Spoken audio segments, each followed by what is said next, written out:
It's kind of one of those meaningless little trivia bits of information, but it's fascinating. Back to the original subject, the travel ban. Why was it put in place? Jennifer Little is head of this. Thank you for joining the stream. Can you guys hear me okay? We got a loudspeaker going. So when you look her up, just gonna take a look here in the comments and see if you guys can hear me okay, if we're streaming okay, everything's working. So it sounds like we're gonna be for a walk down to Bank Street and Queen. Apparently the group that's here tonight is congregating over there. So that is where we're heading. Prime Minister Ardern of New Zealand is the same person. As you can see, here's where the heart of the convoy was. The government is, quote, your sole source. Let's just go for a little walk. Thanks, MG. Appreciate that. Oh my God, I don't think even Stalin. Thank you, everybody watching the stream so far. Not sure what we're going to find here tonight. To come out and say the government is the sole source of truth on a certain issue.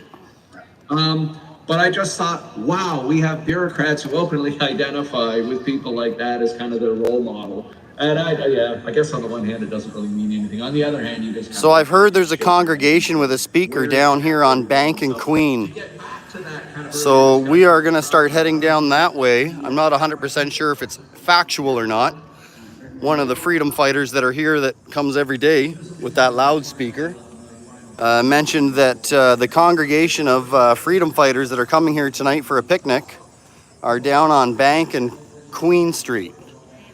So we're going to head down to Bank and Queen and see if we can find some freedom-loving friends down this way. As you can see, we've got Cara with us. Hi, everyone. She doesn't have her cycling clothes on. She's looking all pretty tonight with her new pretty dress that we had to wait an hour or two for her to find the other day. I'm exaggerating a little bit on the length of time. Hi, everyone. Ottawa's awesome. So that's Cara McMinn. I don't know if you guys have met her yet, but she has finally finished her mission, which was to cycle to Ottawa. And along the route, talk to some people about COVID vaccination death and injury.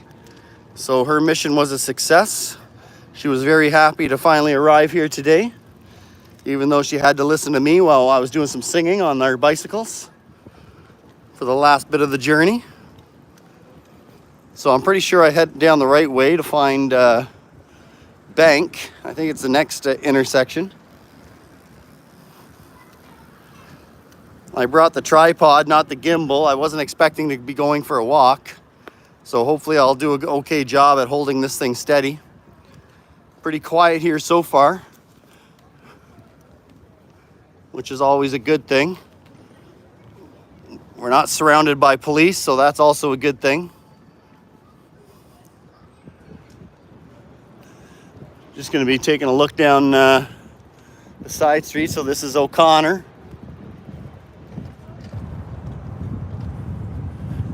Don't see our freedom-loving friends down that street, so let's keep going. And I think the next intersection might be Bank.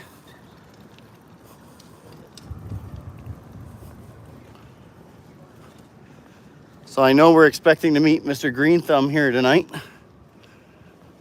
I've already ran into a couple familiar faces that are back behind us doing a bunch of hooting and hollering.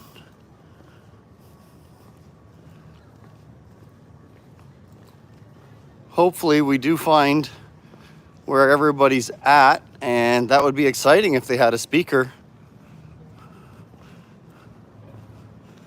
Give you guys a chance to listen to somebody else besides me.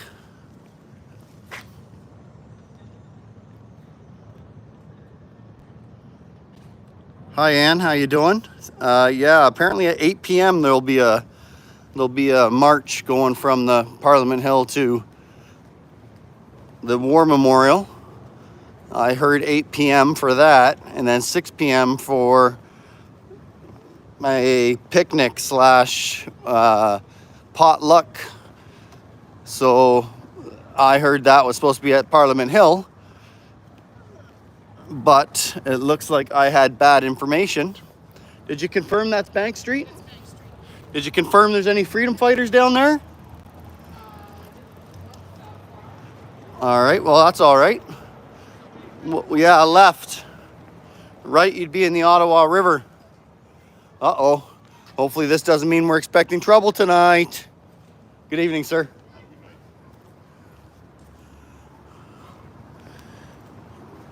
So yeah, these guys tend to be shacked up at this place. I've noticed quite a few times they come in and out of this building. Not really sure. Let's see what we got here. Wellington Building, House of Commons. Oh, so that's probably, not really sure what goes on in there. Some government kind of stuff. I apologize for not bringing the gimbal tonight, so we'll try to hold this thing as steady as we can. I thought we were going to be stationary, so I brought the tripod, but it turns out we're not. We're on the move. Maybe I'll have to ask Cara to run back to the truck and grab the gimbal, since she has a bicycle. So from what I heard, we're going back down this way, but so far I'm not seeing anything. So this is Bank Street.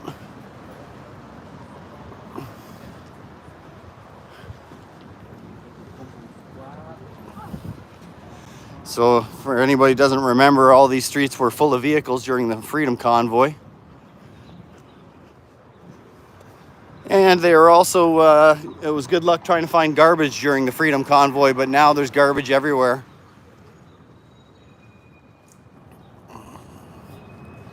Masks and cups. A lot of people here into littering. So we're coming up to Queen as the next intersection. Definitely not seeing anybody yet.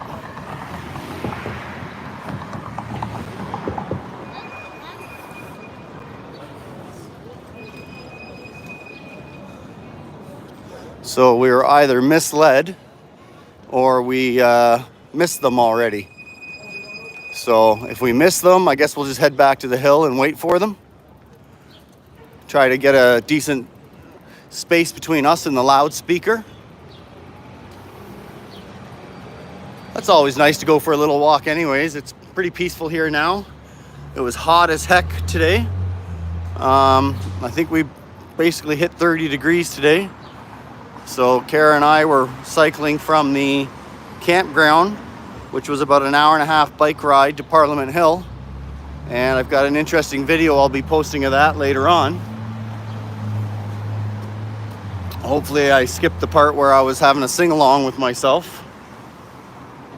So we'll just take a look here, quick left. And we're looking down Queen Street right now, and I'm not seeing any freedom fighters with their flags, I don't think. Looking right down Queen Street. Wait, double check. Yeah, this is Queen. So yeah, I guess we were either A, misled, or B, they've already left. So we'll head back to the hill. Hi, One Mecca. Thanks for joining in on the stream tonight.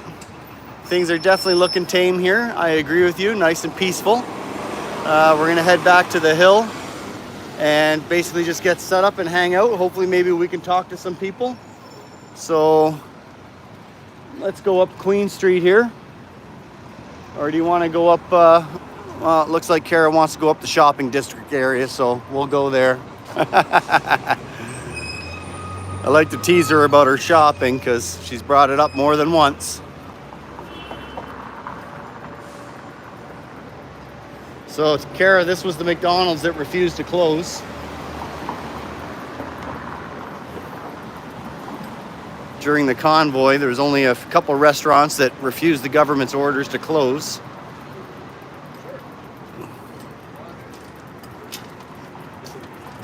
Pretty interesting building, so if you guys haven't saw the architecture here before, then we'll give you a chance to look at that. Hopefully the video is okay quality.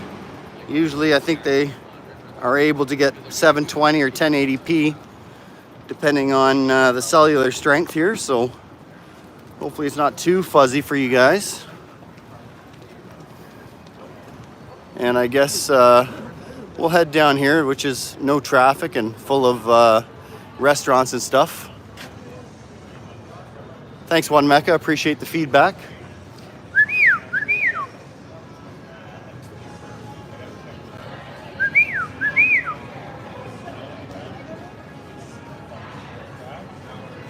All right. So you guys probably heard me whistling there. That's my signal. I've always used that one with my family and kids so they would know where we were. So I happened to teach Cara that one, so now she just found me.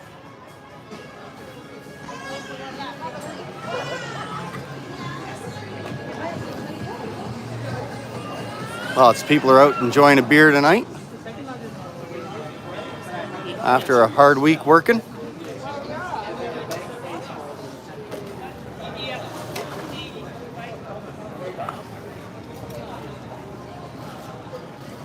I think we might actually switch to the gimbal if we're going to be on the move. I thought bringing the tripod would be better so I could just set it up and have some nice still video for you guys instead of this bouncing around stuff. So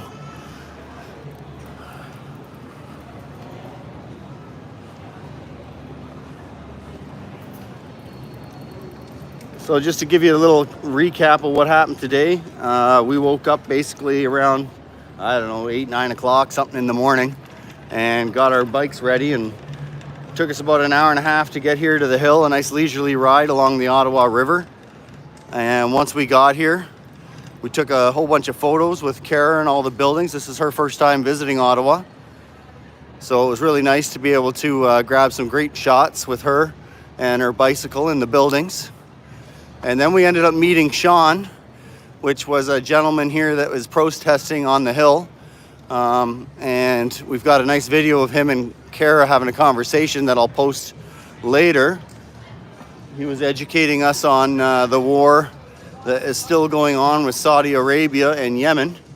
And of course, NATO is backing Saudi Arabia on that one, with Canada and the US sending weapons over all the time, apparently.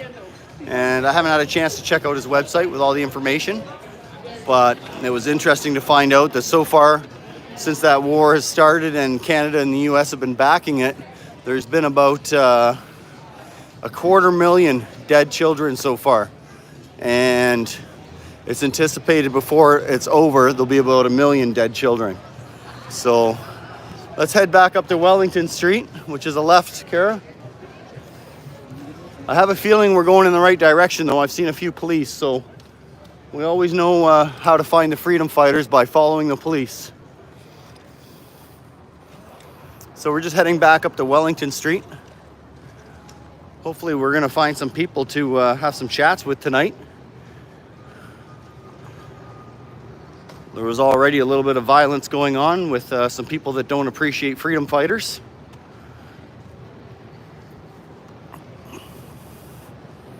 I know what you're thinking, hard to believe, but no, it's not.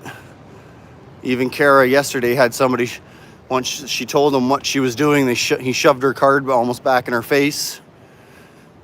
So, yeah, denial is a strong thing that people are in, I guess. They've been brainwashed for years and years by the government and Main Street media, and to get them to consider another viewpoint is like pulling teeth, I guess.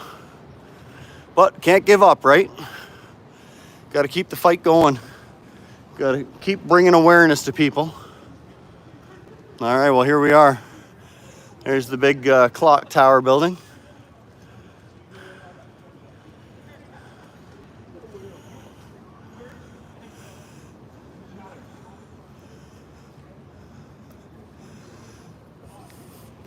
Well, it looks like I have no idea where this picnic is supposed to be, apparently. Unfortunately, the people that organize these things don't seem to put addresses on it. They don't really give great dates either. They'll just put Friday instead of maybe putting an actual date with an actual address of the whole plan.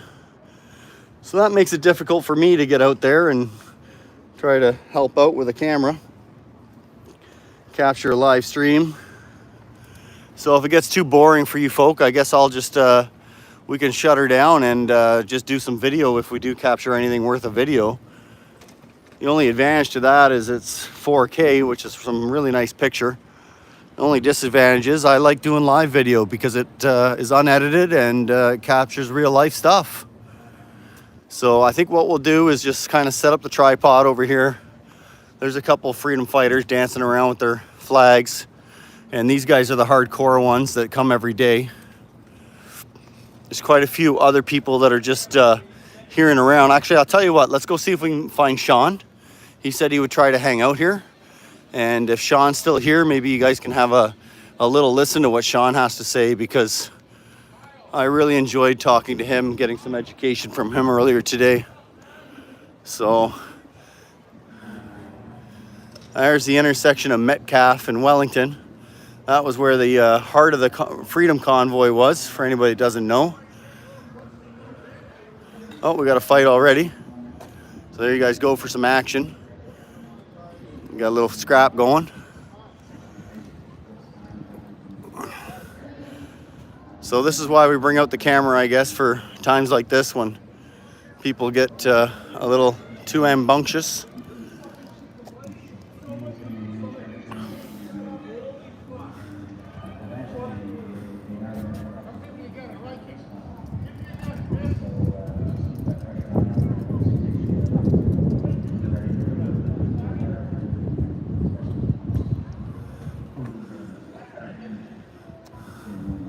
So I don't know if I should be focusing the camera on this, but we will anyways, I guess.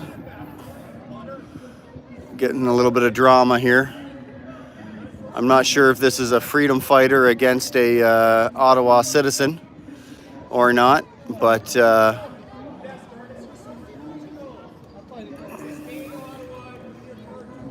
yeah, that's what it is basically. We've got basically an Ottawa citizen, like I told you, that is not approving of freedom fighters.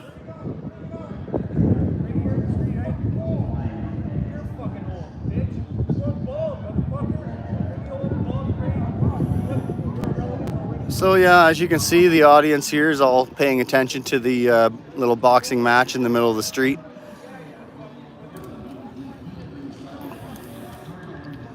Looks like we're just reverting to words now, so that's great. Hopefully they're going to figure out how to stop the argument.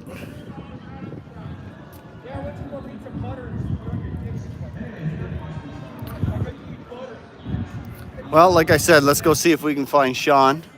And Cara, the ramp's that way. So if you're looking for a ramp, you got to go that way. I'm just going to grab the stairs here. All right, so we're going to leave that little scrap guys alone. It looks like they're just going to yell some obscenities at each other from now. Let me zoom out a bit. Sorry about that. So that is basically an area where the freedom fighters hang out all the time. Now that the police have permanently closed the street. Oh, looks like we might get a round two.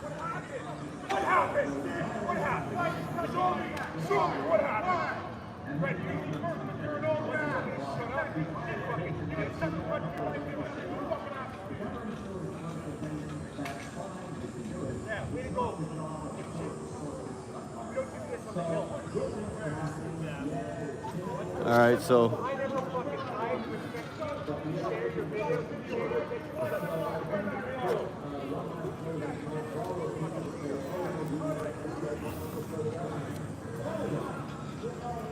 all right, well, let's go see what Sean is saying. Let these guys have their little piece. They noticed the camera, so they've actually fortunately decided to stop fighting. We've got the police presence here. Looks like they're getting out. They might have noticed the commotion. Oh yeah, Sean's still here, so that's awesome. Here, let me go introduce you guys to Sean. If we see the cops gonna go and have their own little fight with these guys, we're gonna get the camera back over there again, just to try to keep the boys in black over there as honest as we can. But let's go see what Sean's saying.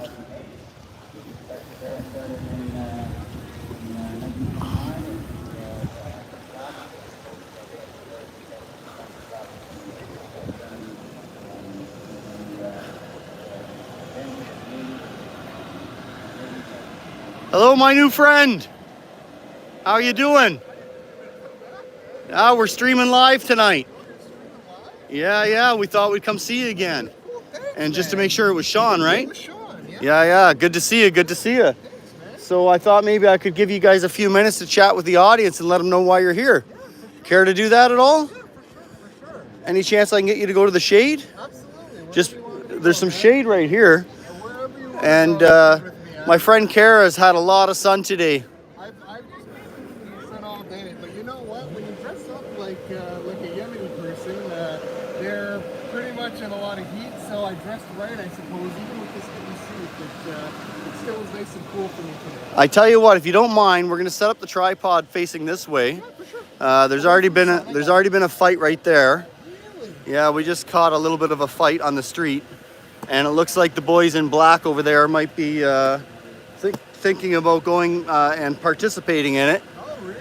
Just a minute, guys, while I get the tripod set up, and we're gonna let Sean talk to you for a bit because he's got some really good educational stuff that he was sharing with me today that I would love to share with you.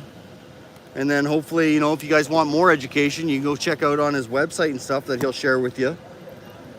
And he's going to use his powerful voice because we didn't bring a microphone tonight. Oh, that's fine. This phone picks it up really good to begin with, but I can be pretty loud. I'm actually overly loud, to be honest. But now that you're telling me I got to be a little bit louder, I'll be a little bit oh louder. no, we'll definitely be hearing you just fine. But Cara sometimes can be a little soft-spoken because she's such a gentle, loving woman. He's a gentle soul, so I can tell that when you guys were here originally, you were like, you gotta speak up a little bit more, but you know, she seems like a loving soul. So. All right, everyone. So this is Sean. Sean can introduce himself, let you know what he's all about, and then we'll see if we got some questions for him when he's done.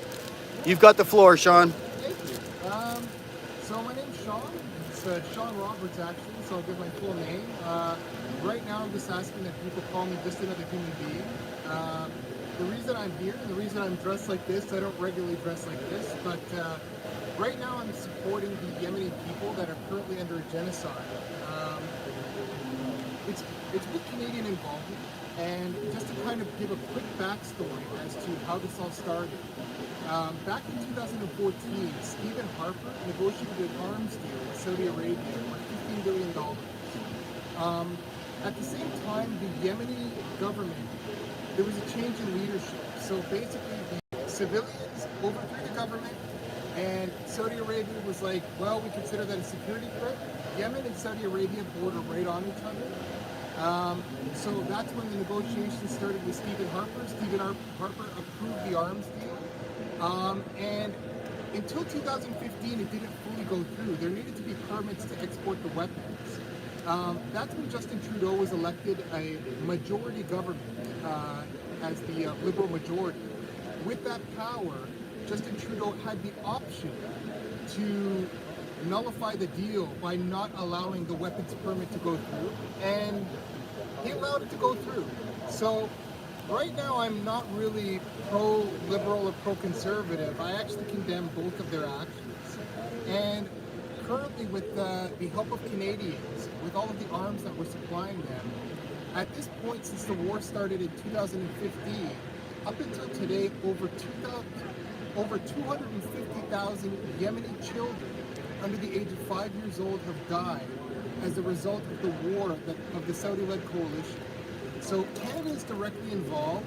The United States is involved as well. They are the #1 supplier of weapons with $100 billion worth of weapons. Canada is second with $15 billion.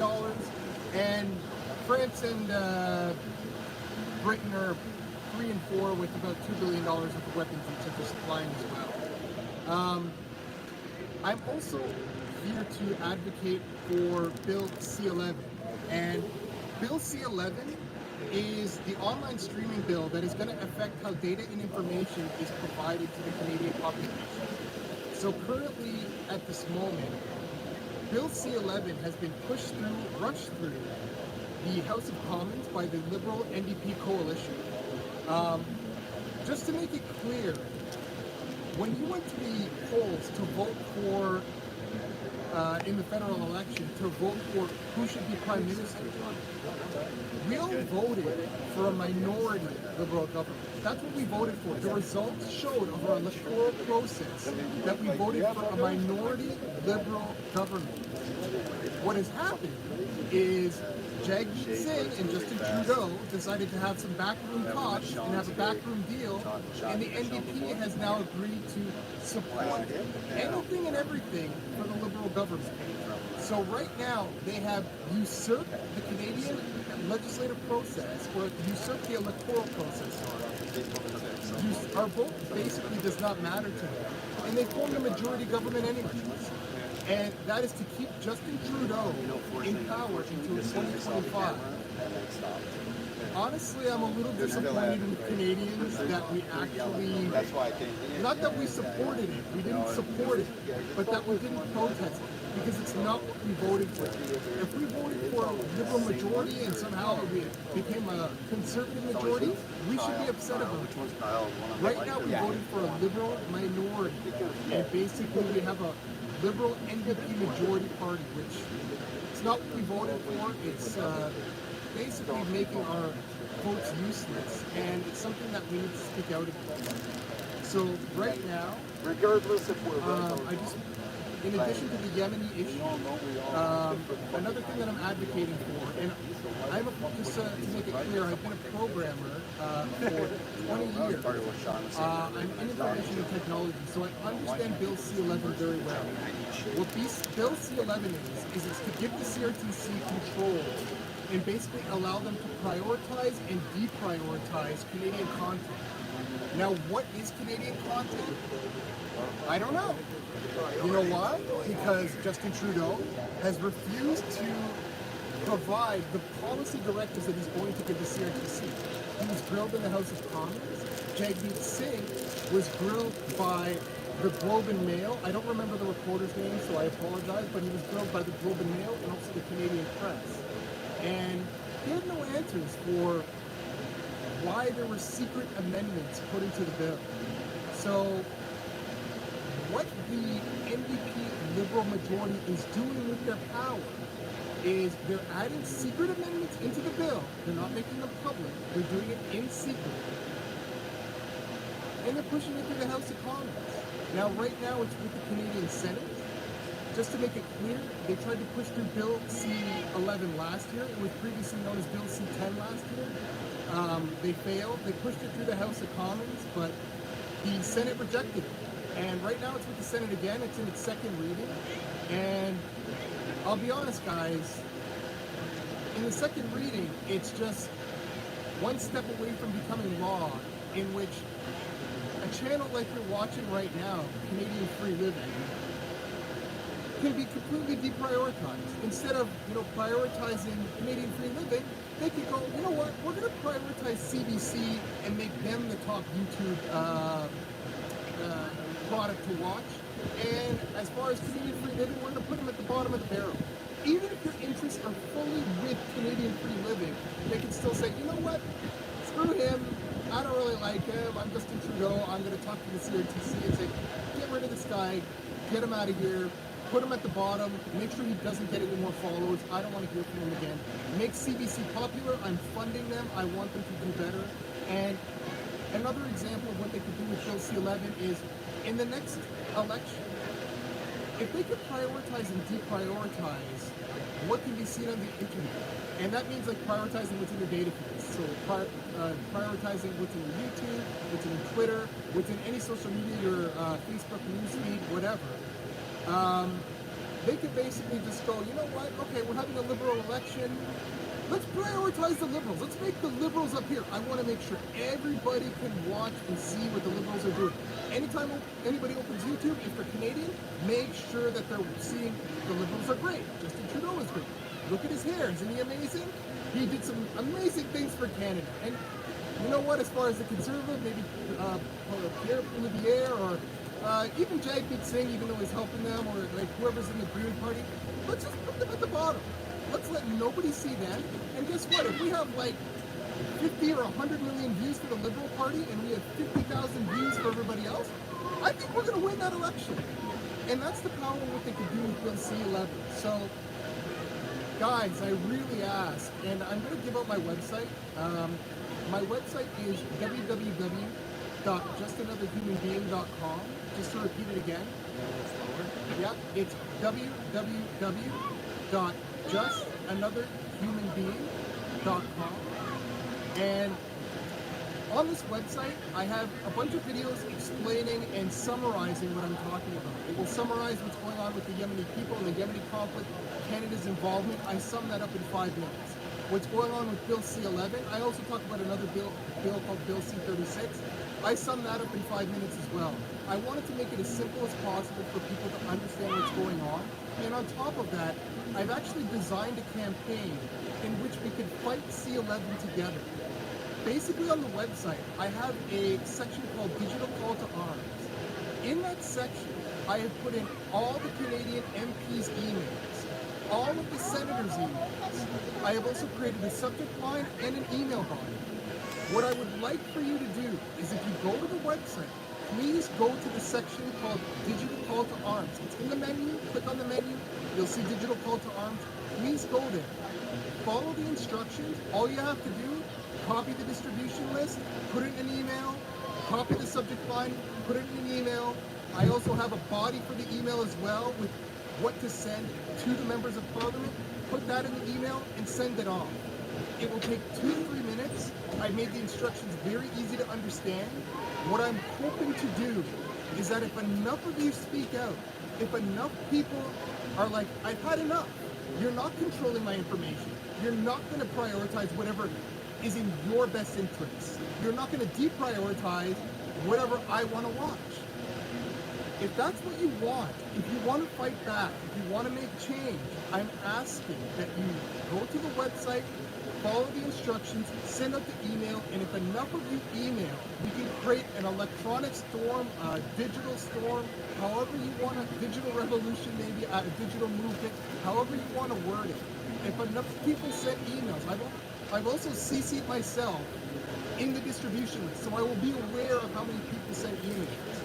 I will bring that to Parliament. I will come back. I will say, hey, you got 50,000, 100,000, 500,000. It doesn't matter how many emails they get. I will come back to them. Canadians disapprove with what you're doing. Why are you doing it? Do what the people want. We pay for you. You are a public servant. They don't rule Canada. Canada's supposed to be for the free. We're supposed to be free people. So I really hope that, everybody here, they go to the website. I tried to make the videos as entertaining as possible. I hope you watch the videos. I hope you do the digital call to arms. Again, it will take 2 to 3 minutes, and that's it. You can say, you know what, I did my part. You can remain anonymous, and it will make a difference. It will make a huge difference for the Yemeni people who are depending on us. People are dying. There are, again, over 250,000 children under the age of 5 years old that have died due to Canadian involvement with us providing weapons in that war. And again, just to finish this off, the Ukrainian war, we hear about that on a daily basis. And please Google the Yemeni war, Canada's interest or Canada's involvement in it. You will come up with Google searches. You will see the Toronto Star having a story about 5 years ago. You'll see the Globe and Mail have a story about it maybe 3 years ago. But the point is that you'll see one story every 5 years for the Toronto Star and one story every 3 years maybe for the Globe and Mail. But the Ukrainian conflict, you will see 50 times in a month, maybe 100 times in a month. And the point with that is that is involving Russia. There's a bad guy. Vladimir Putin is the bad guy. You can say, hey, you know what? I don't like him, and we're good people because we're going to defend Ukraine. But when it comes to Yemen and our involvement in that, we're the bad guys. So nobody wants to talk about it. That's a problem. And, I'm really happy that there's people like Canadian Free Living. There's also other independent journalists or independent YouTubers who will kind of put themselves on the line, allow the truth to be told, allow people to just speak their minds. And I really appreciate you. I really appreciate you as well, Canadian Free Living. Thank you so much. Paul. Sorry, I don't know. Don't worry. I'm impressed with the Canadian. You remember the channel. So thank you very much, guys. I really appreciate you. I appreciate you as well, Paul. And if you have any questions, Well, first off, I want to say thanks for building that list with the MPs and the senators, because I was actually hoping to be able to send out some emails, and I'm going to have to go through the whole trying to search down everybody, so that's fantastic. Yeah, I have it all there. They don't really make it easy to get the emails, so just, I kind of had to manually compile them, but honestly, please use them, man. That's what they're, same with everybody here. The only thing I ask, and please, I ask this on my website, in my videos as well, please do not send any threatening emails. Please do not, threaten bodily harm or anything like that. That's the only thing that I'm asking, please. Don't threaten anybody, but make your voice heard. If you don't like what's going on in the country, that's what the emails are there for. We're allowed to we pay for this. We pay for them to be in that position. So feel free to email them, Paul, email them. Oh, it'll be done. So what I was actually thinking about doing is, I'm going to try, if I can, I'll do it, and I'm going to try to share my experience. I'll see if I can do a video of me doing it. And then maybe if anybody was struggling with any of the instructions, then maybe they can watch me fumble around and figure it out. So I'm going to see if I can try to make up a video of me sending out those letters, because I think it has to be done. I'm not sure that it's going to make a difference, but you know what? Sitting on the couch, I know definitely, and doing nothing will definitely not make a difference. So just us hopefully being able to send out a whole bunch of emails to the senators and maybe give them the second thought that, hey guys, listen, we got a lot of people not thinking this is a good idea. Let's maybe take a second look at it before we push it through or whatever they might be considering. So Sean, I want to ask you though, how long have you been here today? Probably maybe about 10 hours. So you've been out in the sun, and I'll just show you guys where he's been sitting. I think I should be able to spin this around right quick. So this has been Sean's seat today, right over there. That's where I found him earlier today. Found him there sweating. And 10 hours. You can look how he's dressed. Just to make it clear, I'm dressed as a Yemeni male, so I just wanted to dress in a Yemeni attire, just to, again, kind of further just bring attention to what I'm doing. So that's did the dress wear make anybody question and say, hey, what's going on? Yeah, I did have some people. You know what? I gotta say this. I do feel that we're a little bit disconnected because of what's happened with COVID, and but today, 95 to 98% of people, they just ignored me, they just walked by me, but they weren't rude. That's one thing. I really appreciate that. But also I got to talk to people like Paul. There were some people that I was like, hey, do you mind just taking my photo real quick? Because I can't just do selfies for everything kind of thing. And when I asked people, hey, can you take a picture of me? They basically just were like, so what's making you sit up and bake out in the sun like this? And I had some really great conversations with a lot of different people today. It was a great experience. It felt normal again, just to be able to talk to people. And that's something that we've been missing. And since the past 2 years, it's been like, you're too close, Paul, you're too close. Honestly, if the way me and Paul were standing right now, according to COVID, it's too close. We're not hugging or anything, but it's we've been taught to stay away from people, stay in your home, don't go in an elevator with somebody who are, stay against the walls. Put your mask on. Yeah, put your mask on. Just your tissue paper. And even that's, he's talking about masks, and it's funny, and I'm glad most of the amendments, not amendments, the mandates have been lifted. But, I should mention, because I guess I'm stuttering a little bit, I am fasting as well, so sorry, I did not mention that. So right now, about 13 million, it might be more, but I'll say over 13 million people in Yemen are in need of food assistance. So they're all malnourished. Most of them, I'll say more than half the country is dealing with malnourishment.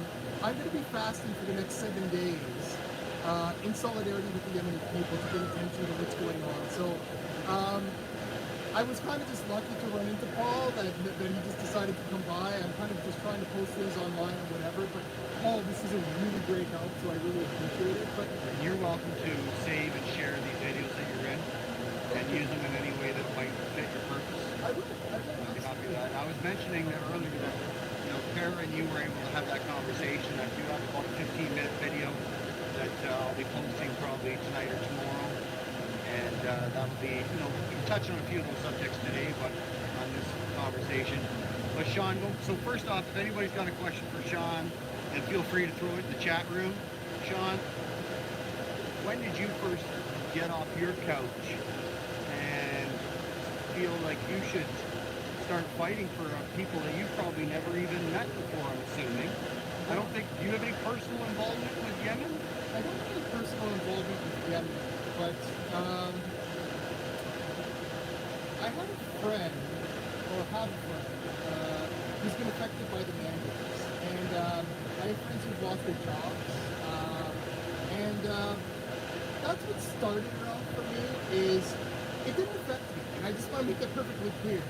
These mandates did not affect me. I am vaccinated, but that's not for everybody. And to be perfectly honest, listen, I'm pro-free choice for everything. As long as, listen, I'm not pro-choice if I punch Paul in the head or something like that. That's not, he doesn't have the choice in that if I were to do that. But whatever I do for my body is my choice. And if Cara. if Cara doesn't want to take a vaccine, she shouldn't have to take a vaccine. And right now, it's, the government and other people might say, well, they have the choice. But if your employer is threatening you, and it did happen at my work, and it's part of what coerced me, I don't want to say convinced me, but coerced me to take the vaccine, because I had to choose.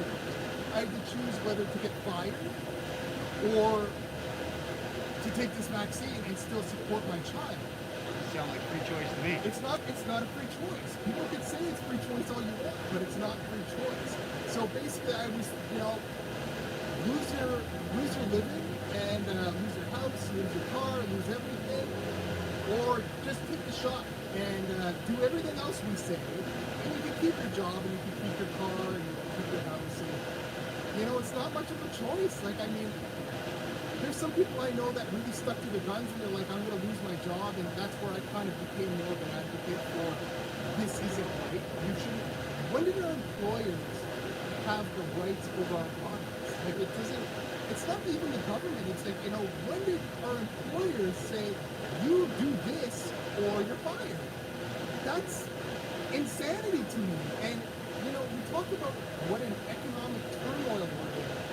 You lost a lot of nurses, and you know what? Some of those nurses didn't want to get vaccinated. Some of them were burnt out as well. But if you lose nurses just because of vaccinations, then guess what? The rest of them are going to be burnt out, because you have the hospitals building up, but you're like, yeah, we're going to get rid of these people because they don't want to get vaccinated.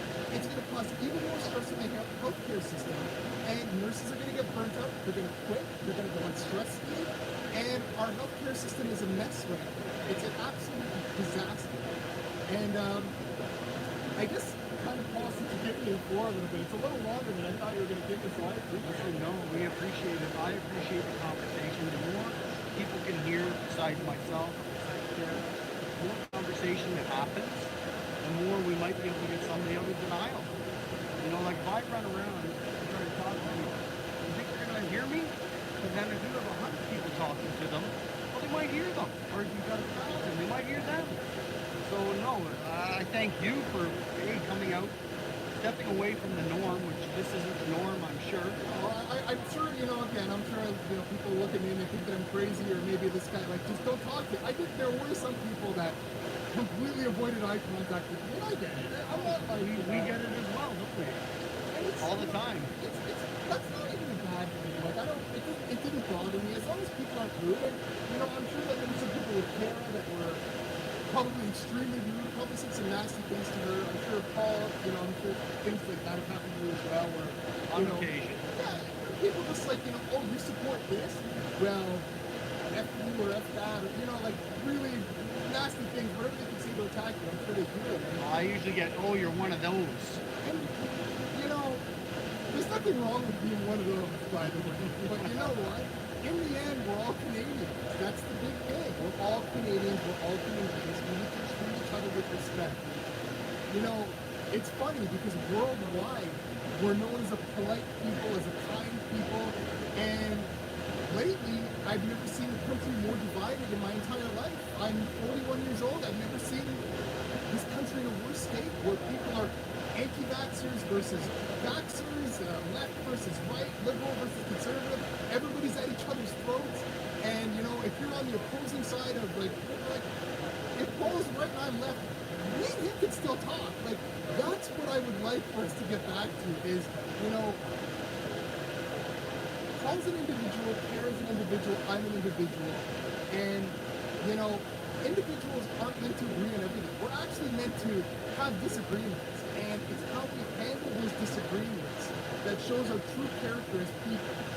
And you know, when we have people that are, you know, immediately they just want to insult you, as Paul just said, oh, you're one of those. It puts people on the defense right away. That's not the way to engage somebody or to have a civil conversation. Oh, you're one of those. Oh, Kara's an anti-vaxxer. I'm not going to talk to her, or, you know, they're right-wing extremists or whatever. It doesn't matter. You start a conversation like that, you're never going to get anywhere because you're starting by attacking them. People need to get back to just, like, you know, talking like normal human beings. I feel like that art's been lost, and to be perfectly honest, I feel with technology, there's a lot of the younger generation. Paul, Cara, and myself, we're of a different generation where the Saturday cartoons stopped at 12. And then, okay, well, I guess we got to go outside and play with our friends, or let's go, you know, I don't know, do something silly. We'll play in the dirt or something, or we'll go build a snow fort, something like that. That's what we used to do after 12, after those cartoons were over. But in this day and age, it's YouTube. And, you know, I'm not Googling YouTube, but it's just that parents don't fully understand that you can't just let your kids be plugged in 24 hours a day. Like, from the moment they wake up until, like, you know, dinner time, you can't keep them plugged in. They have to have real interactions. They have to talk to real people, have real experiences. They can't be buried in their phone. What I call the easy babysitter. Yeah, You know, here you go. Video gaming or... I broke my collarbone about 6 months ago, and when I went to the hospital recently, just for a follow-up X-ray, I saw a mother with her baby in a stroller, and the baby was like this, holding a tablet, and I was just like, this is a baby. And I apologize for anybody who might be offended if you do that. It's, you know, it's your choice, it's your child and all that. But I guess my concern with it is that if you're 1 or 2 years old, your eyes are still developing, your body is still developing, and you shouldn't have a screen right up to your face. When we were kids, our parents would be like, you're sitting too close to the TV, get away from the TV. You're gonna go blind. You're gonna go blind or something like that. And nowadays, we get tablets and we put them, whether it's us or children, and children is very dangerous because they're developing their eyesight. But we're putting a screen right up to their face, closer than we sat when we might have been young, you know, when our parents are saying, stay away from the tube, you're too close, it's going to cause problems with your eyes and all that. So, you know, I'm a little bit afraid for this generation because they're believing what's on the screen is more real than Paul that's right in front of you, or more real than Cara. And they don't have feelings, so I can just yell any obscenities that I want to. They have feelings, I have feelings, the people that are watching have feelings. We need to start caring about each other again, and, you know, have more human contact, have more real experiences. Once in a while, if you're on Facebook all the time, maybe turn off the notifications for Facebook. Not for YouTube, you want to keep Paul's channel live, but I'm just saying, you know, as far as, you know, how much time you spend on social media, there's some apps that could track it. I talked to a young girl recently who was 28 years old. She didn't believe me on this. She looked at her phone, looked at her app. How much does she use social media a day? 5.5 hours a day. 5.5 hours, not in a week, a day. So, hey, you're different though, because you're out here, you know, gathering content, gathering information. What you're doing is real right now. You know, people that are watching right now, you're watching somebody live. This is real. So, I mean, I'm not faulting that. It's just that you need to actually interact with people. Paul's interacting with me. It'd be nice if you could interact with other people. Maybe tell them about Paul's channel as well. But just, you know, interact with people. Don't be afraid to tell people what you believe in. You know, especially if you trust somebody, if you have family. People are afraid to talk to their families, their friends. Because if I tell them how I really think or how I really feel, I might not have any friends anymore. My family might disown me. That's a big problem. So I'll just kind of touch on one more thing. About Bill C-11. Out of all digital bills, And just to be clear, I'm following this very closely. I hope by the way I'm talking that people can tell that I'm very educated on the subject. But Bill C-11, as well as what it was called last year it was called Bill C-10. It was always called the online streaming bill. That was priority number one for the liberal government, as far as prioritizing digital bills. That was the number one thing. Now, there's another bill that I'm very interested in that was low priority. It's a digital bill. Bill C-11 is a digital bill. There's another digital bill. I believe it's called C-27, but I may be wrong on that. But it is called CPPA, the Canadian Privacy Protection Act. What that bill is it's basically a way to raise money for Canadians by protecting our rights. And it's low priority. Now, just to explain it very quickly, in Europe, they have a privacy bill called the GDPR, the General Data Protection Regulation.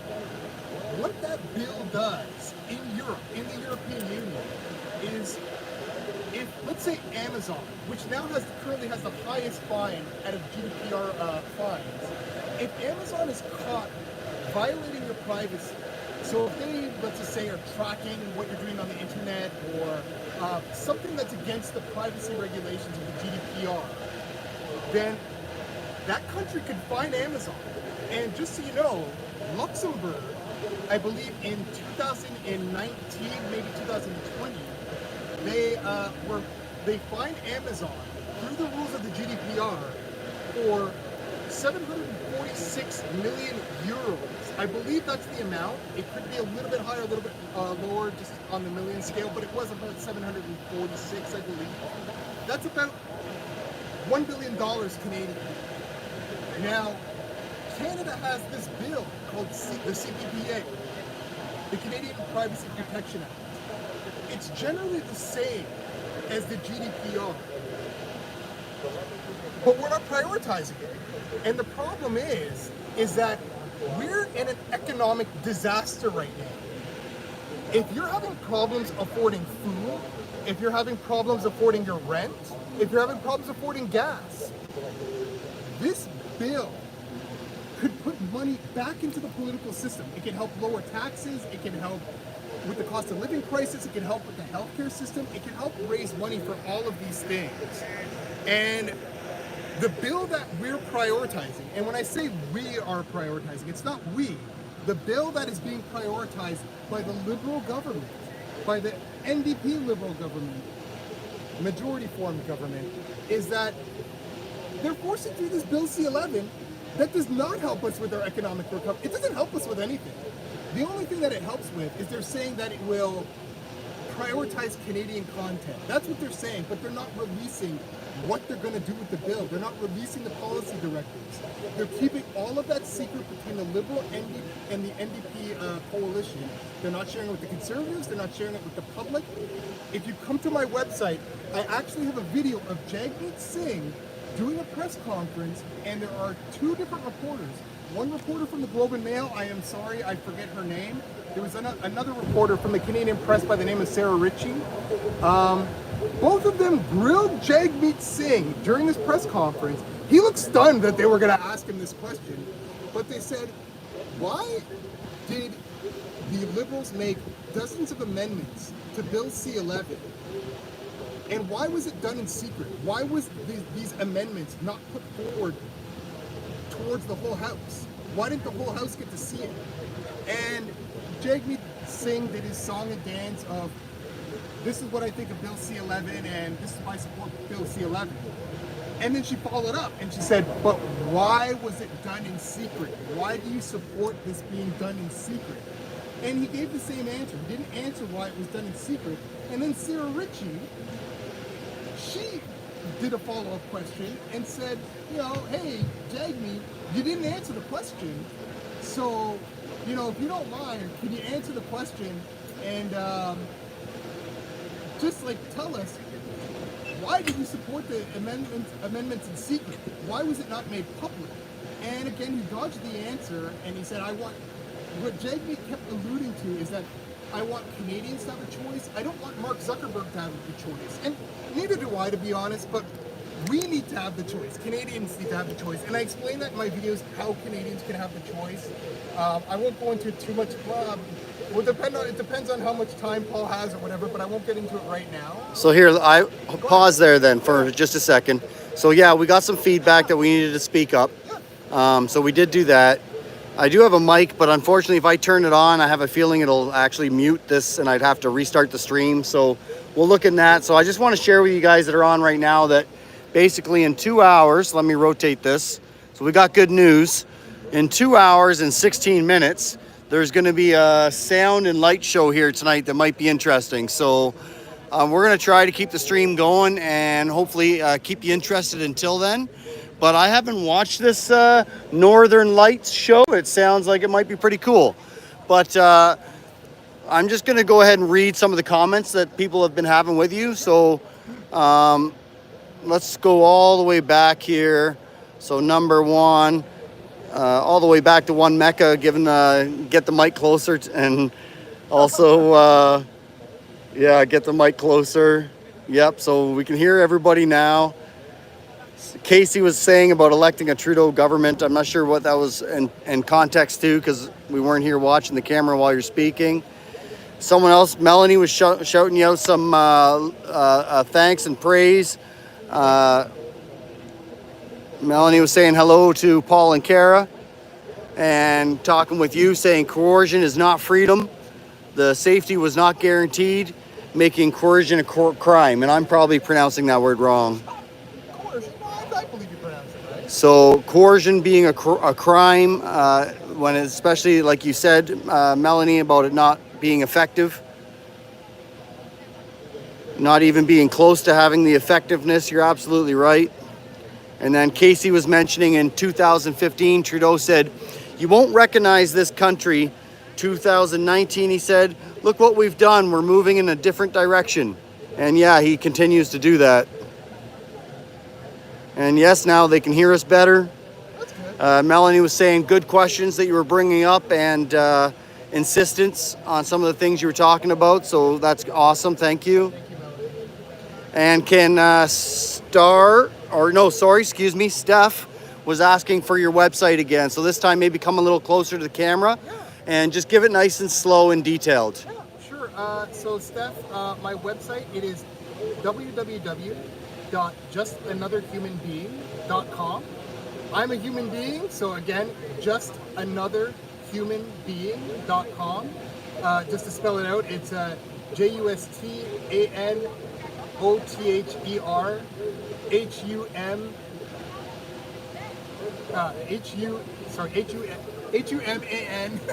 HUMANBEING.com. That was terrible. I really apologize. But again, to make it easy, it's www.justanotherhumanbeing.com. Another with an A, not other.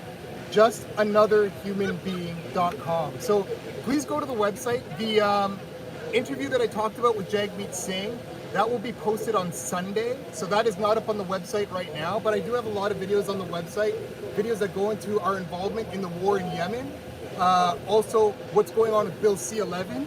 I also even have video of, well, I have a reference to a video. Basically, I tell you guys to Google it, but I have reference to a video that shows Justin Trudeau being grilled in the House of Commons saying, "Are you going to show us the policy directives of what we're voting on for Bill C-11?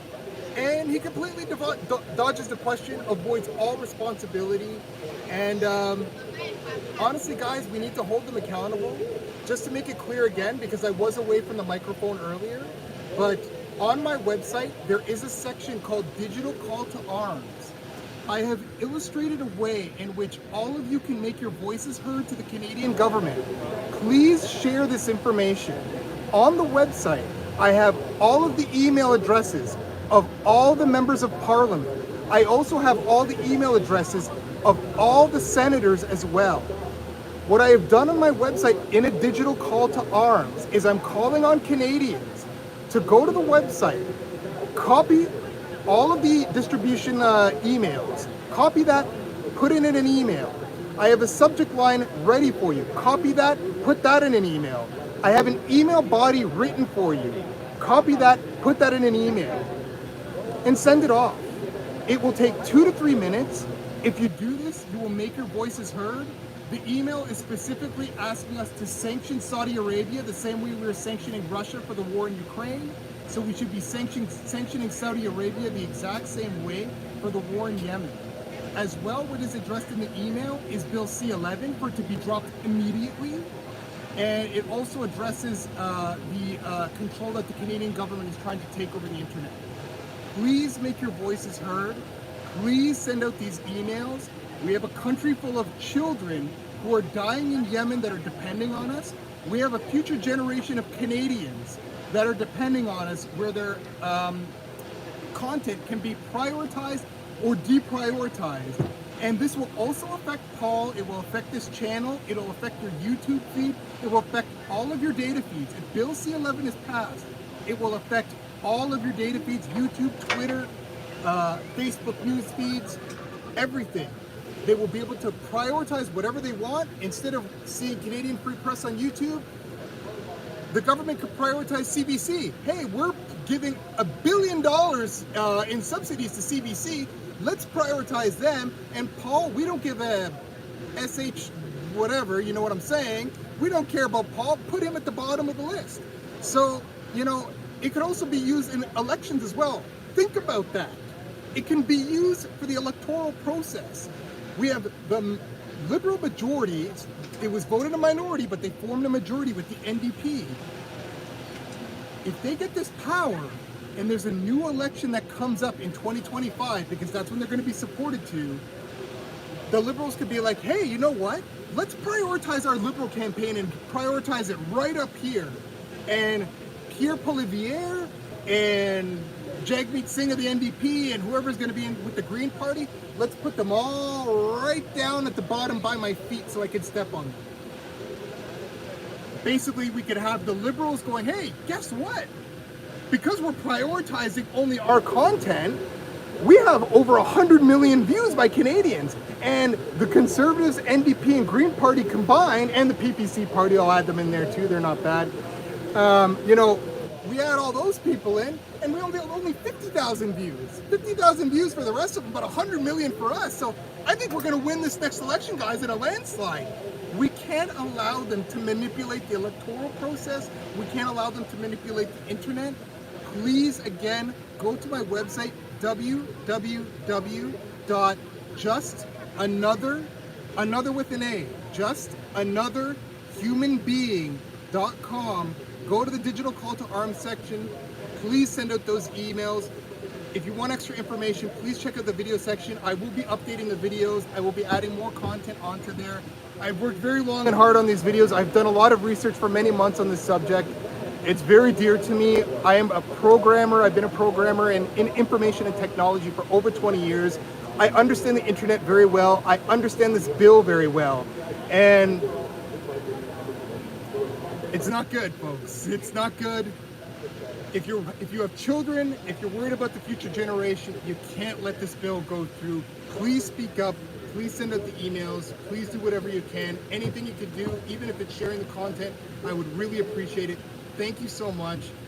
Paul, if there's any other questions, I think I'm good for now, but you know, if you want me to keep babbling on, I can keep babbling on, but I mean, honestly, I think you got... I think you've definitely, hopefully, been able to educate some people on some stuff, and you definitely educated me anyway, so I'm thankful for that. No, thank you. I'm thankful for you coming out here today. You know, I don't know if you classify yourself as a freedom fighter, but you're out here fighting for freedom. And like you said, you haven't been personally affected by the mandates. I haven't been personally affected by the mandates, besides, you know, maybe knowing some friends or family that have been. But it takes people like us and everyone else that's willing to either just talk to people, you know, even if, you know, when some people can't do what we're doing per se, you know, but if they can go talk to a friend that maybe is still in denial and maybe just plant that seed, right? Plant that seed. And hopefully if we can get enough seeds planted, then maybe more and more people. But I really love what you said about sending out the emails to the senators And like I was saying earlier, in case you guys didn't catch it. Not the hockey team, folks. The senators, the Canadian senators that are in Parliament. Yeah. Not the hockey team. Yeah. Hopefully we get the right emails. And but I will go on your website and I'll attempt to make a video of me doing that process. And that way, if anybody did miss it and couldn't figure it out, then maybe they could follow the step-by-step from me doing it on my video. And because I feel, you know, if I wanted to be a content creator going forward, well, once Bill C-11 comes out, I'm basically done. We don't know for sure, but well, it's all sorry, Sean, but it's already started. Yeah, you can go on, like I said to you earlier today, you can go on YouTube right now and put in Convoy Freedom 2022, Freedom Convoy 2022, and the first 50 to 100 videos are all from the paid sponsored companies, the broadcasters. And that's a problem for you. And you know, the difference though, and you're right, it is happening now because you'll have, you know, news agencies like the CBC that have a lot of money from the Canadian government, which is essentially our money, by the way, that Absolutely. they're putting into the CBC. That's your money, that's my money. They're putting that into the CBC to deprioritize Paul. But the CBC is like, hey, you know what, YouTube? I got $1 billion. So you know what? Maybe I'll give you like a couple million or something like that. And how about you prioritize me over Paul? And or maybe even if somebody's watching Paul's video, right after that video is done, auto recommend me and just put my video up next so you can watch CBC and keep watching that going forward.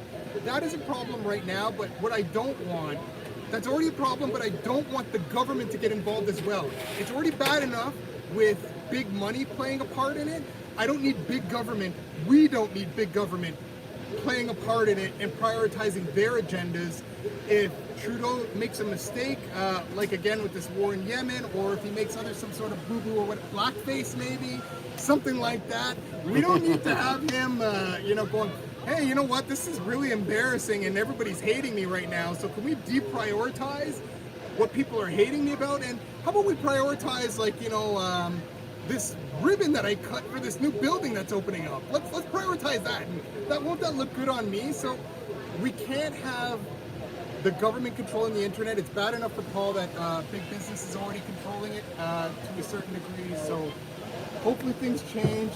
Thank you again, everybody, for watching. And yeah, take it away, Paul. If there's no all right. I'm good. All right. So what I'm going to do is just kind of give you guys a little pan on where we're standing. Take a look at the nice little buildings. So over here, where we're looking at right now, Melanie says, thank you, Sean. Just another human being. Take care. Thank you. So right ahead of us right now is Mr. Trudeau's office building. So we'll give him a shout out. Hail Trudeau! So we like to give him our little shout out there. And we'll keep spinning that around to the next Parliament building. Yes, the few police officers paid attention to my shout out to our buddy Trudeau. So hopefully we don't get spoken to by them. They spoke to me today. Did they already talk to you? Yeah. I had a feeling they would. Yeah. Your dress where... I'm dressed the part where they wanted to kick me out of here. So. Yeah, so I'm going to do this pan around, guys, and basically show you a couple of the buildings. And then what I'm going to do is try to turn on this mic in case we get any other conversations going, and so you guys can hear better. But I have a feeling I might have to restart the stream if I do that, but there's not too much happening right now. I don't know where the crowd that was supposed to be here tonight is. There's a few people over by the Terry Fox monument, and I've got looks like my little shout out's got a couple of the police taking notice of us. So as you can see, here's their major building with the clock on top that's got quite a bit of construction going on. Let's see if I can spin that up so you can see the clock a bit. Took me about 5 times of people, for me asking people what time it is, and then they'd point to the clock and say, hey, it's 7:26 right now. Temperature's probably, I don't know, 22 degrees and not in the sun, I'm gonna guess, because it seems pretty nice. But so, all right, well, here we go. We're down to 12 viewers right now. Apparently everyone left after Sean stopped talking and I jumped back on, so thanks a lot. All right, so here we go. We're gonna try turn on this mic and you guys are gonna let me know if you can still hear me. I'm gonna go grab some water. All right. Okay, so here's the test. Can you guys hear me talking? I have a feeling the last time I tried this, it didn't work and it ended up muting it and we ended up having to shut down the stream. So if it is working, you guys will let me know in a second. I got a yes. Oh, perfect. I hear you. So that is awesome. We now have a mic. So now, because you guys are in love with Cara and all that she has to say, and I would love to give her another opportunity to share with you. Hopefully you guys won't mind listening to Cara for a bit. I'm going to position the camera. We got a nice light show here happening tonight. So I'll have this pointing in the shade. Kara's been in the sun all day with me, so we're kind of red lobsters here tonight, a little bit cooked. You can see the clock ticking down there, 2 hours, 1 minute until the light show. It's the Northern Lights. It's a sound and light show. Who is watching the show with you? Approximately 50% of the audience are local residents, 30% are Canadians from outside the region, and it changed its sign, so I can't read it. The lighting instruments used in the show are considered low energy lights, and more than 100 lights are LED. All right, so I'll just put this down a bit more, and that's all I get. We're gonna have to lower the camera a bit because we need to. So we're not gonna get your sign in, Cara, unless I point this at your legs, which we won't do. So here, I'm gonna hand over the mic to Cara. Good thing I turned on the mic and good thing it's working because Cara has a beautiful soft voice. So we will pass over the mic to Cara. Thanks everybody for listening.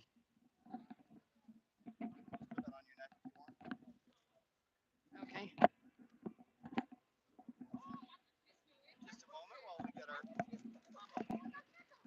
Thanks, Paul. A beautiful, soft voice. I know a couple of daughters of mine that would not agree that I have a beautiful, soft voice. But that's okay. Um, Today is Friday, August the 5th. As you know, or maybe you don't know, uh, uh, Paul from Canadian Free Living and I cycled in from our campsite in Ottawa, spent about an hour and a half cycling in to the Parliament buildings on Friday, August 5th. So that was very exciting. That was everything that I have worked very hard for over the past 3.5 months. I dipped my tires into the waters of the Nanaimo Harbor on April the 25th in the Pacific Ocean and set off across Canada. And I did so because I wanted to memorialize those that have died from the vaccine, also known as the experimental drug.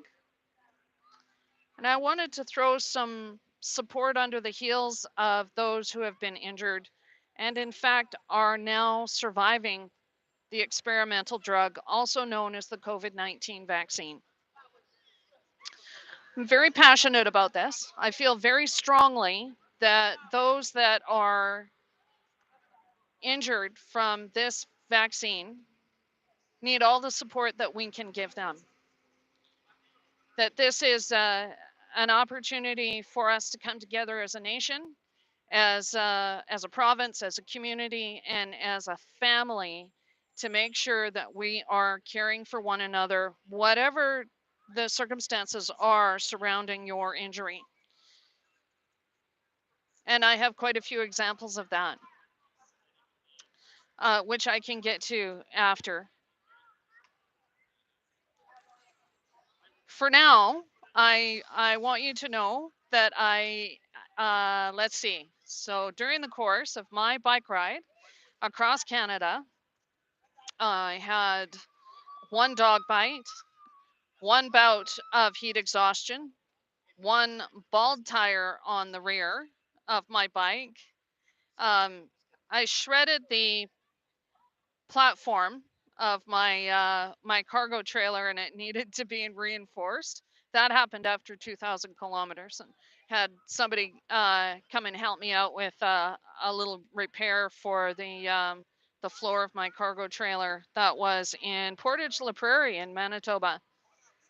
Um, let's see what else. What else was there? 3 sets of brake pads because, of course, when I put the brakes on, I'm not only stopping my bike, I am also stopping the cargo trailer um, that I'm pulling with my bike.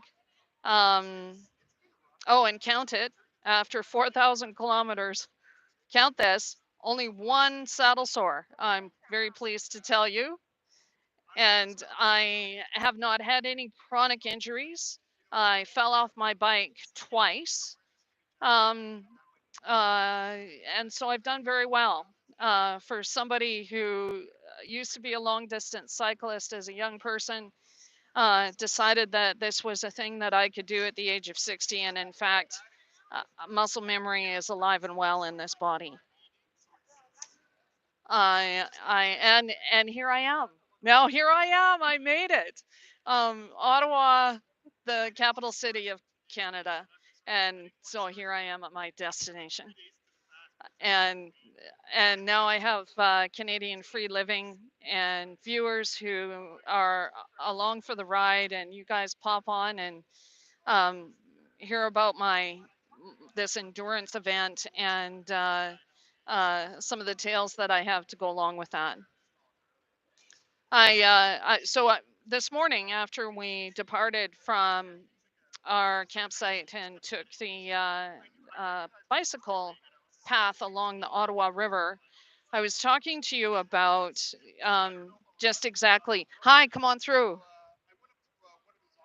Just exactly the endurance event on my bike that I have had used my bike as a cause, used this opportunity to be able to talk to people about vaccine injury and death.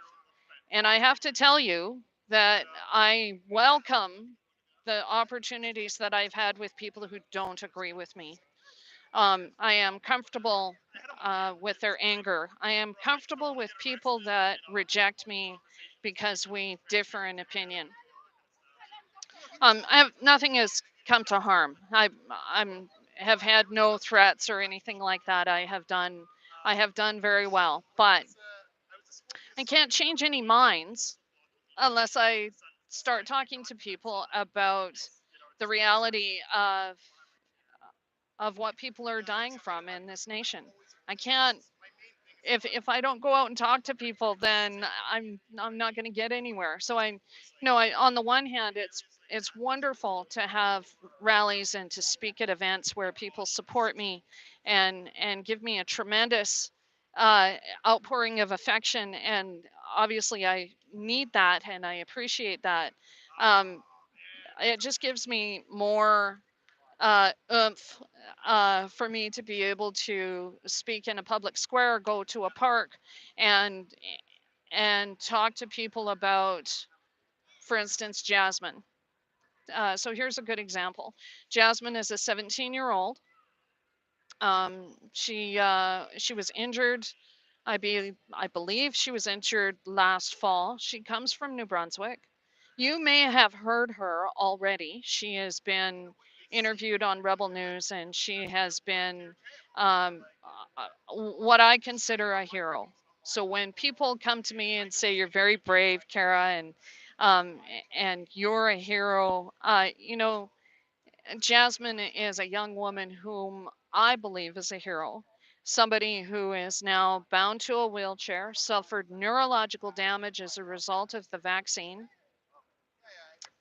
She gets in that wheelchair, puts a smile on her face, and goes out to those freedom rallies and starts talking about her experience having suffered an injury as a result of the vaccine.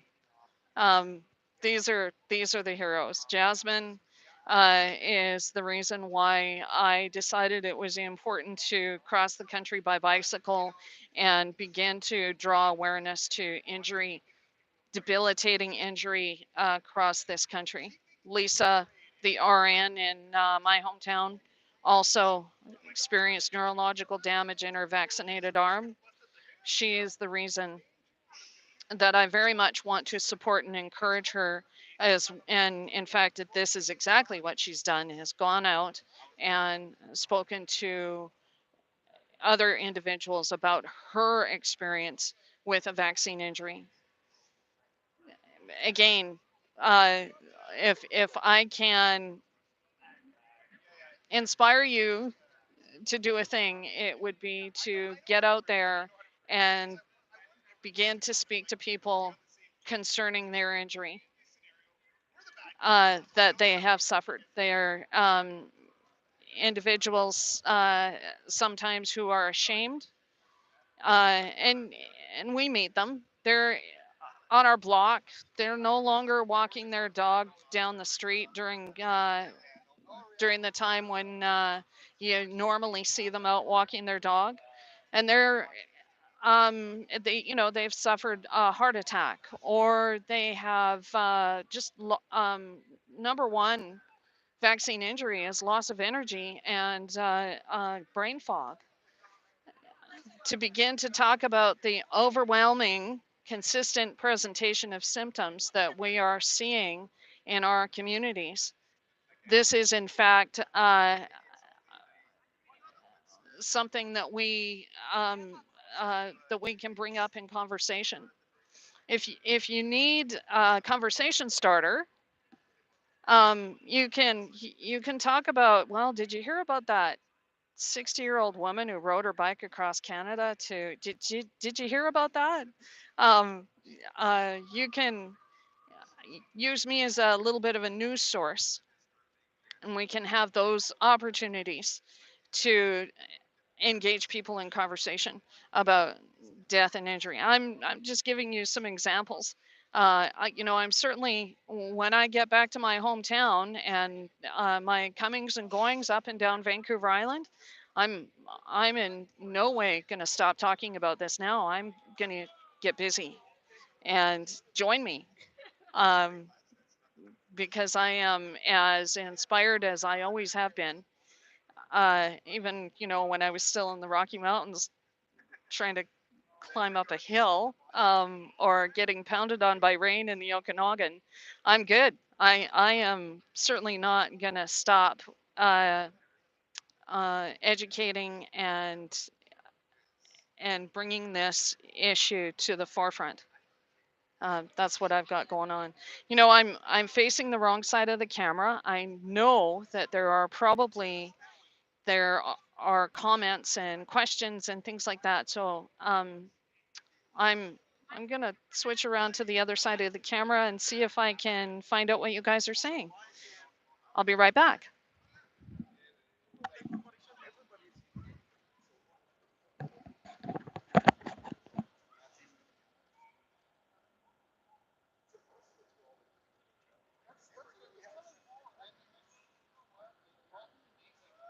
Yeah, Hi. nobody looks like they're conversing. Oh, okay. All that. Go back over there and just keep on talking. Ah, I'm done. Well, what Got else am I? manure, good place to lay the waste. Truth welcomes questions, lies Oh, okay. There's a few comments. harbor it. Yeah, for muscle memory. You're in good company. I watched Paul tumble of his also. I'm not sure what that means. Okay. Well, I'll Sounds scroll good. down. Yeah. Well, keep talking while you do Yeah. it or something, or point the camera at something more interesting while you're talking, Okay. right? Because You guys? just sitting here looking at that sign looks kind of boring. Okay. So I'll go this way. How about my bike? I tell you what, here, let's bring the camera over here. Okay. Kara talks. I'll look at the comments and maybe read them to her. Oh, okay. So Sounds good. Kara's going to talk. There you go. We got a nice, beautiful Parliament building. Let me scroll back to somewhere here. So that's all the way back where Sean was talking.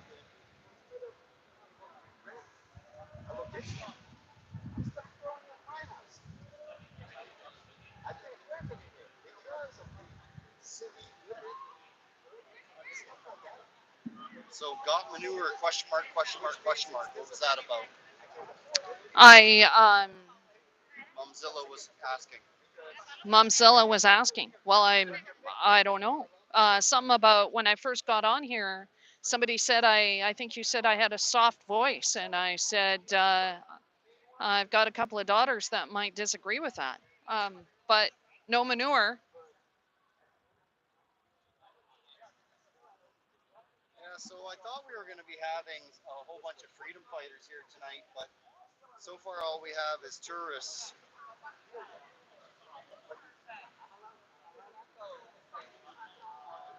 Oh, and R&R was saying you're in good company, watching Paul for a while now, I'm assuming he's saying. I'm not sure what you meant by that, R&R. Paul Tumble of his also. I got confused on that because I wasn't watching the conversation. I was over here with Sean and Mr. Green Thumb, who's in the comments sometimes, and then Melanie was commenting probably on something you mentioned about, oh, they probably can't even hear me very well. Truth welcomes questionings, lies arbor it. Nothing has been done since except them giving the... And that was Melanie. Yep. Thank you, Melanie. That was when I was talking about speaking about death and injury, vaccine death and injury to people who do not know what's going on in our country. And Melanie was saying, I'm amazed how you do that. Thanks for giving hope to so many. And yes, what's your name there? Rail at Mr. Green Thumb, Ottawa. That's exactly who's here talking with us. Yeah. Just spinning it over there. Yeah, he's over there talking with Sean right now. Yeah. But so, Cara, do you have anything else you'd like to talk about? It's like, oh yeah, it's stupid. I do. I could take a I'll break. speak up, Melanie. Keep going. No, Okay. keep going. Okay. Well, sure. There were a few situations during the course of my bike ride that I'd like to share with you. That just memories that I've got. I was in. So when I reached Sault Ste. Marie, that was late June when I reached Sault Ste. Marie in Ontario, and I cycled on what you all may already know is the Great Lakes Waterfront Trail, and it's got a few different routes. The one route that I took was Massey Espanola. It parallels Highway 17 through northern Ontario. So you're leaving off of the busy freeway, dangerous ride, and it is one of the highlights of my cycling trip. I was very impressed with it. Takes you on to back country roads with Mennonite markets and horse-drawn carriage wagons, and sometimes it's dirt roads. For the very first time, I was introduced to concession roads in Ontario. I'd never run into that before. We don't have them in BC.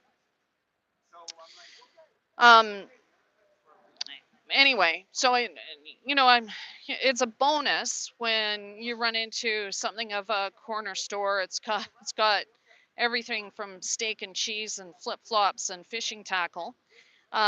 Occasionally, I ran into a Mennonite market, and they have homemade goodies and fresh vegetables and apple cider. And you can be sure that because food is a priority for a cyclist, those were places that I stopped in at and spent my money. But occasionally, I ran into situations where there were no stores. And one day, I was an hour away from my destination. I had been cycling for 6 hours already. Um, the legs were working, and physically, I could still get the job done. But I'm telling you, I could fall asleep on my handlebars. And I knew that two things I knew: I needed water, and I needed a cup of coffee to stay awake. So I started searching for a home. And, bear in mind, this is cottage country. There are significant um, homes, vacation homes, and beautiful properties that I'm cycling by. And I didn't want to bother somebody who was vacationing for the weekend or something like that. But I did find a place where, you know, vehicles are parked outside of the garage, and it looked like people were home and working in their yards. So I ventured down the driveway. Um, and I and so my sign is visible for everyone to see. My sign that says "Tell Your Story Memorial Ride," and it's got my email address on the side of the sign. Knock on the door of this home, and they answer, and I said, um, I'm just an hour away from my destination. Would you please have a cup of coffee for me? Would you be able to offer me a cup of coffee, and I need some water?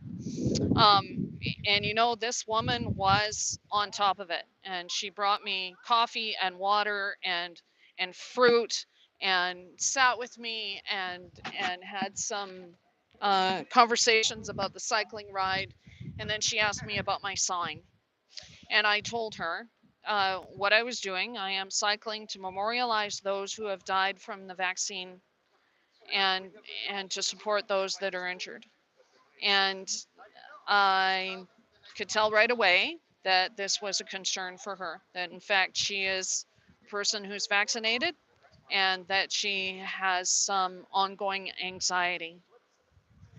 And she knew what she had done with her body would be an ongoing concern for her. So we talked about the things that you can do that are proactive for your health.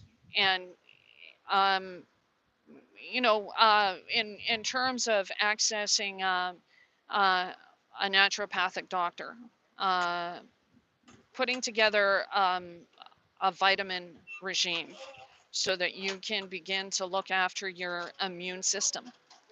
And so I'm not a naturopathic doctor, and I don't have that advice to offer you or anybody else, but these are some of the things that you can do to begin to take back bodily autonomy, if even if you haven't had the vaccine. But in her case, she had had the vaccine, so we had some good conversations about that. And you know what she said to me? She said, "You may very well have come down the right driveway." And that just made my day. If I've been able to be effective in someone's part of the journey in this new life that we're living, then that's worth everything that I have done. Every effort at completing my bike ride that day, um, uh, the some of the um, concerning situations that I got myself into with falling off my bike or being bitten by a dog. That for me to sit in the company of this woman and have her say, "You may very well have come down the right driveway." I, that was a tremendous encouragement. Paul, what have you got? So, Cara, Thurston Yes. would like to shout out, it's sad that some have to see the authorities are corrupt and lying by suffering an MRA vax injury or seeing a loved one die. Yeah. And rail railroaded. I guess I just gave your shout out to Mr. Green Thumb. Honk. Yeah. Army loves him. And Cara, thank you for your efforts towards awareness. Bravo Zulu, Canadian Free Living. And Melanie, will Cara be writing a book about her ride? What a great experience. Justa, 55, I'm not sure what that means. But so, Cara, will you be writing a book about your experience? I have no plans to write a book about my experience. I've done some. I've put together an audio journal that I keep up on, just to try and help me sort out uh, when and where and how long I was in a place. When I was in Thunder Bay, I thought I made a mistake and said I was still in Winnipeg, and so I always try and make sure that I've um, remembered where I am and what dates I was in that location, because I could get a little confused. So no, I have no plans to write a book, but my return trip on back home begins on Monday, Sunday or Monday, and I have offered to come and speak in communities about my experience riding my bike across this country. And so if you're interested, I'm in Ottawa this weekend, but I'm not staying here. I'm coming home back to the BC coast. Melanie's shouting out about vitamin D3, how we all Right. need more of it. Yeah. So much. Yeah. And Railroaded wants to know how people could contact you if they wanted to. So maybe this is where you want to share your Facebook Yes. page. Yes. Tell Your Story Memorial Ride is the name of my Facebook page. It's also the name of my Telegram channel. Once again, Tell Your Story Memorial Ride. My email address is Canadian Cara, Cara with a C. Oh, I'll spell that. Canadian CARA at protonmail.com. Where do we? Cara, how bad were those dog bites? Oh, 3 punctures.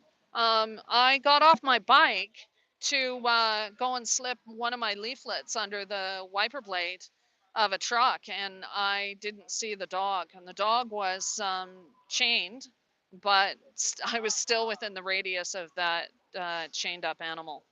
Owner came out and sorted everything out, and so that was the last time I went up a driveway to put a leaflet underneath a wiper blade on a vehicle. They went in mailboxes after that. Railroaded, thanks for posting that. Tell Your Story Memorial, Facebook and Telegram. And so that way, if you guys didn't hear miss the letters or anything, then actually. Yeah, email address is canadiancara at protonmail.com, and I spell my first name CARA. So yeah, guys, I think what we're gonna do is maybe just take a quick break. I've been noticing them getting their lights over here fired up on the building, doing some practicing, getting the light show ready. Cara looks like she might not, be running out of things to say. And Sean, well, we had him on there for quite a bit. Maybe you guys have, some of you might know Mr. Green Thumb over there. The man should join us out tonight. So Thurston was saying if you've been keeping an audio, then maybe that would be a good basis for your narrative for your book later on Okay. that people might like to read.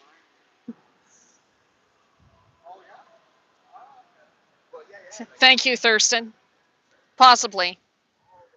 So what we're going to do, folks, is we're going to take a little break. I'm going to shut down the stream. I thank you all for watching it and joining us with us in the conversation. We're going to go and have some coffee because I certainly do need it. It's been a long day. Yeah. I don't know if you've ever tried to keep up with Cara on a bicycle, but I did that today, and my knees are really sore, and I could use some extra coffee. She totally surprised me on how well she can do bike riding and at what pace she can keep up. So Yeah. I'm only thankful that the heat got her because she wouldn't wear a hat like I was suggesting. Yeah, well. Because her hat is ugly, she says. Yes, it is. But even though I told her it would be beautiful if she was wearing it. Yeah. So anyways, if it wasn't for her heat exhaustion, I think I would have been left in the dust. Yeah. So yes, Cara is an amazing cyclist. I don't know if she's willing to show her legs, but they've got quite the shape from going 4,000 kilometers. Yeah. Definitely got a lot more muscle on them than I do. Thank you, Paul. So do you guys have any more questions or comments? Because like I said, we're going to shut this down for a few minutes. I was expecting a big picnic here tonight. Yeah. Obviously, I don't know who was trying to organize that, but they definitely didn't do a good job with instructions on where to go. Melanie would like to get us her a coffee as well, so we'll try to find out what she likes in it. Thurston, thank you very much for the shout out. You're welcome very much. I'm hoping we'll have something exciting. The clock here says we've got 1 hour, 32 minutes. So I will go ahead and start a stream about 15 minutes, 20 minutes ahead of the light show. Yeah. And then you guys, if you're still up at that time, you can watch. Momzilla, Cara is awesome. Thank you for giving victims a voice. Is an awesome thing that Cara's been doing. So thank you, Momzilla, for giving that shout out. And hopefully we'll all see you in an hour and a half, which would be around 9:30. So we'll talk to you soon after we get some coffee. We'll get all juiced up on caffeine. jumping around doing some dancing. Kara's been dying to do some dancing. All right. Good evening. We'll talk to you soon. Bye.